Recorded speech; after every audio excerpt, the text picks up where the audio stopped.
I'm Denby Grace. I'm the producer on Mafia 2.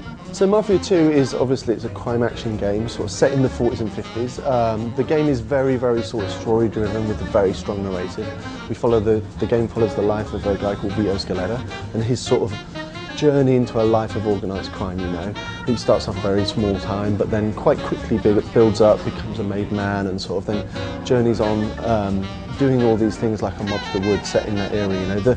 The game is set against the backdrop of this really authentic sort of period city that we've created called Empire Bay, and everything that comes with them. So the game's set over a 10-year period, and it channels Vito's sort of starting out when he returns from the war in Sicily.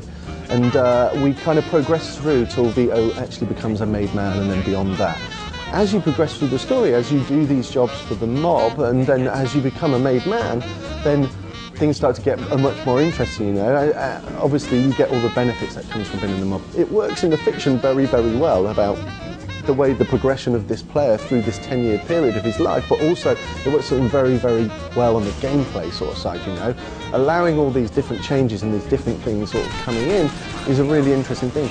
As well as that, we changed the environment massively as well. The game starts out in 1944, you know, it's winter. It's the setting that we saw at the start of the Christmas trailer that we released. It's really sort of oppressive. It's the end of the war, you know, it's snowy, it's dark.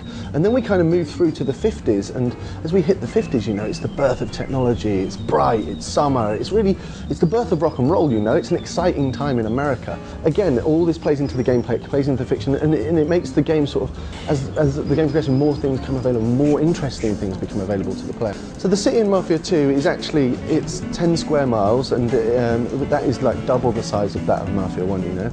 We have 20 distinct sort of neighbourhoods, from the Little Italy location that I speak about where Vito grew up, to the sort of like posh white picket fence suburbia of Greenfield, to the Midtown area that you've actually seen in the demo today, you know. It's we have all these different areas, and they feel really diverse, and they're full of really different people as well, you know. In the Little Italy area, it's full of Italian Americans, you know. You progress it to some of the posher areas, there's posher cars and there's posher people going about their daily business, you know. And also, like, as well as that, we have like 100+ interactive indoor environments. All of these sort of indoor environments, some of them are shops, they're restaurants, they're sort of car body shops, they're all the sort of stuff you'd find and that is needed for us to make this fiction come alive, you know. Driving was a big thing that we looked at for Mafia 2 over Mafia 1. I remember even working on it back then. It was like, it was let's give it its dues. It was very realistic, it was very simulation based, and for that it succeeded. From a gameplay point of view, it maybe failed, you know, a little bit, you know. It wasn't as exciting as it could have been, it wasn't as interesting as it could have been.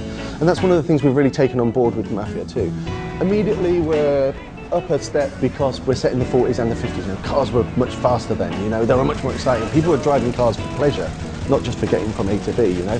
As well as that, we do some exciting stuff, you know. We'd like hubcaps will fly off, you know, car tyres can be shot out, and all this sort of stuff. Glass can be smashed. So these things get much more exciting and much more dramatic in car chases and stuff like that naturally. Another one of the big changes that we've made from Mafia 1 to Mafia 2 is the gunplay system and the combat on a whole. We have this whole feeling that we want the combat in the game to feel much more like a third-person shooter, you know. To add to that, we use a cover system, you know. Quite naturally, if someone shoots at you, you take cover. So why would we not use a cover system? It's we have this whole feeling of this whole thing of deadly combat, you know. You shoot people once in the head, they're dead. You shoot them twice in the body, they're dead. And the same applies to you. So you need to use a cover system.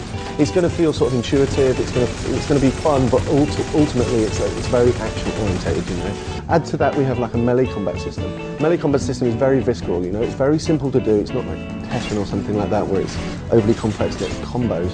It's sort of very simple to do, sort of like a few combos and there's a block, but the coolest thing for me is it allows you to pick up objects in the world. Obviously you have stuff like baseball bats, flip knives, all the things you find in fiction.